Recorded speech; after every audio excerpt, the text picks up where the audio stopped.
ମୁଁ ଶ୍ରୀକାନ୍ତ କୁମାର ଖଟେଇ ସଭାପତି ନୟାଗଡ଼ ଜିଲ୍ଲା ସାମ୍ବାଦିକ ସଂଘ। ଆଜି ଆମର ପ୍ରେସ୍ ଡେ ଆମର ସାମ୍ବାଦିକମାନଙ୍କର ଆଜି ଭଲ ଦିନଟା ଆମ ପାଇଁ ଯାହା ପ୍ରଶାସନ ଆମ ପାଇଁ ପାଳନ କରିଥିଲା ସେଥିପାଇଁ ଆମେ ଗର୍ବିତ। ଏବଂ ସବୁ ସାମ୍ବାଦିକମାନେ ଆଜି ଏକାଠି ହୋଇଥିଲେ ଏବଂ ପ୍ରଶାସନ ଏବଂ ସାମ୍ବାଦିକମାନଙ୍କ ଯେଉଁ ସମ୍ପର୍କ ଆଜି ହିଁ ପ୍ରତିପାଦିତ ହୋଇଥିଲା। ପୂର୍ବରୁ ସ୍ଥିତି କ'ଣ ଥିଲା, ଏବେ କ'ଣ ସ୍ଥିତି ନେଇ ଆପଣ କ'ଣ କରିବେ, ସମ୍ପାଦକ ହିସାବରେ କ'ଣ କରିବେ? ନାଇଁ, ବର୍ତ୍ତମାନ ଗଣମାଧ୍ୟମ ଆମ ବେଳେ ଆମେ ଯେତେବେଳେ କରୁଥିଲୁ ସେତେବେଳେ ଯେଉଁ ସ୍ଥିତି ଥିଲା ବର୍ତ୍ତମାନ ବହୁତ ଆଗକୁ ଯାଇଛି, ବହୁତ ଚେଞ୍ଜ ହେଇଛି। ବର୍ତ୍ତମାନ ସେତେବେଳର ସାମ୍ବାଦିକତା ବର୍ତ୍ତମାନ ସାମ୍ବାଦିକ ଭିତରେ ବହୁତ ଚେଞ୍ଜ ହେଇଛି ଏବଂ ବହୁତ ଆଗକୁ ଯାଇଛି ସାମ୍ବାଦିକତା। ଗଣମାଧ୍ୟମ ଏତେ ଆଗକୁ ଯାଇଛି ମାନେ ଗୋଟେ ସେକେଣ୍ଡରେ ବର୍ତ୍ତମାନ ଆମ ଜନସାଧାରଣ ଆମ ଦେଶର ଏବଂ ନୟାଗଡ଼ ଜିଲ୍ଲାର ଯେକୌଣସି ଘଟଣାକୁ ଗୋଟିଏ ସେକେଣ୍ଡରେ ଆପଣ ଜାଣିପାରୁଛନ୍ତି। ଆଗ ଯେମିତି ଆମେ ନ୍ୟୁଜ୍ ଛାଡ଼ୁଥିଲୁ ଇଏରେ ବସ୍ରେ ଛାଡ଼ୁଥିଲୁ, ବସ୍ରେ ନ୍ୟୁଜ୍ରେ ଲେଖି ବସ୍ରେ ଛାଡ଼ୁଥିଲୁ, ସେମାନେ ନ୍ୟୁଜ୍ କରୁଥିଲେ 2 ଦିନ ହେଉଥିଲା ନ୍ୟୁଜ୍ଟେ କରିବା ପାଇଁ। ବର୍ତ୍ତମାନ ଗୋଟେ ସେକେଣ୍ଡରେ ଯେଉଁଭଳି ଭାବେ ଆମର ସାମ୍ବାଦିକତାକୁ ପ୍ରତିପାଦିତ କରାଯାଉଛି ଏବଂ ଜନସାଧାରଣ ଗ୍ରହଣ କରୁଛନ୍ତି ଆମକୁ, ତେଣୁକରି ଲୋକମାନେ ସେଥିରୁ ସୁବିଧା ବି ଅତି ଚଞ୍ଚଳ ସୁବିଧା ପାଇଯାଉଛନ୍ତି। ତେଣୁକରି ଆମେ ସବୁବେଳେ ସାମ୍ବାଦିକମାନେ ଗର୍ବିତ ଏଥିପାଇଁ। ସାମ୍ବାଦିକମାନେ ସମସ୍ତେ ଆଜି ପ୍ରତିଶ୍ରୁତି ଦେଇଛନ୍ତି ସମସ୍ତେ ଏକାଠି ରହିବେ, ଏକମନ ହୋଇ କାମ କରିବେ ଆଉ ଦେଶର ଏବଂ ନୟାଗଡ଼ ଜିଲ୍ଲାର ପ୍ରଗତି ପାଇଁ ସବୁବେଳେ କାମ କରିବେ। ବୈଦ୍ୟଭୂଷଣ ମହାପାତ୍ର, ସାମ୍ବାଦିକ, ନୟାଗଡ଼।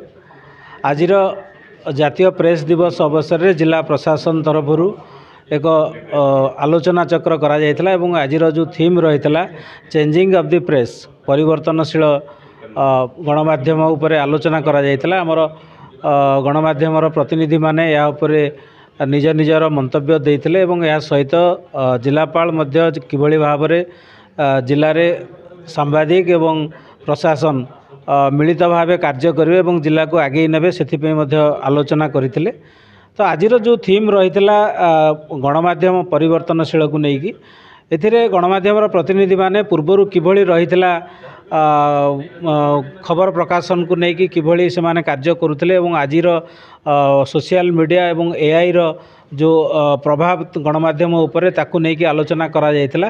ଗୋଟେ ସଲ୍ୟୁସନ୍ ବା ନିର୍ଯାସ ବାହାରିଥିଲା ଯେଉଁଥିରେ ସମସ୍ତେ ଏକମତ ହୋଇଥିଲେ ଯେ ସୋସିଆଲ ମିଡ଼ିଆରେ ନିଶ୍ଚିତ ଭାବରେ ଭୂମିକା ରହିଛି ଆଜିର ସମାଜ ପାଇଁ, କିନ୍ତୁ ଗୋଟେ ସୀମାରେଖା ଭିତରେ ସମସ୍ତେ ରହିବା ଉଚିତ, ଯାହାଦ୍ୱାରା ଗଣମାଧ୍ୟମ ପ୍ରତି ଯେଉଁ ସାଧାରଣରେ ବିଶ୍ୱାସ ରହିଛି ସେଇଟା କିଭଳି ଅତୁଟ ରହିବ ଏବଂ ଯେଉଁ ସୋସିଆଲ ମିଡ଼ିଆରେ ଯେଉଁଭଳି ଭାବରେ ବର୍ତ୍ତମାନ ବିଭିନ୍ନ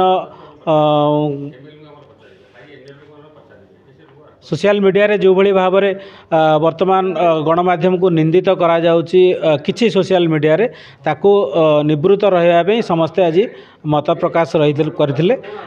निश्चित भाव में मुझे कहीपरि जे आज गोटे सुस्थ वातावरण मध्य गोटे आलोचना चक्र अनुष्ठित होता है परिशेष समस्ते एकमत होते जे समस्ते एकाठी हवा एवं निजर हक को किभली भाव में आम हासिल करवा से उद्यम जारी रखा। धन्यवाद। रामकृष्ण रथ वरिष्ठ सांबादिक नयागढ़।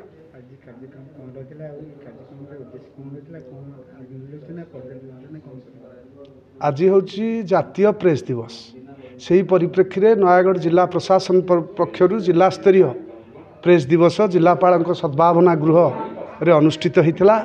जातीय प्रेस दिवस रे गोटे सब वर्ष परी वर्ष गोटे थीम रही दि चेंजिंग नेचर ऑफ प्रेस गणमाध्यमर परिवर्तनशील स्वरूप से संपर्क में व्यापक भाव में आलोचना है।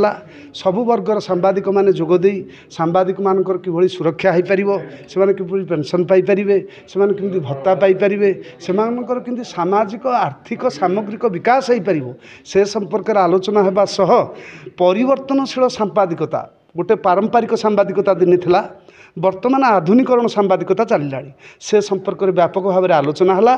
ट्रेडिशनल जर्नालिज्म एवं वर्तमान मॉडर्न जर्नालिज्म किभली सांबादिकों स्वार्थ रक्षा और समाजर विकास दृष्टि आहुरी आश्वस्त और विश्वस्त कार्यक्रम हाथ को नौची एवं सांबादिकता एक महान कार्यक्रम परिणत है से संपर्क में व्यापक भाव में आलोचना है।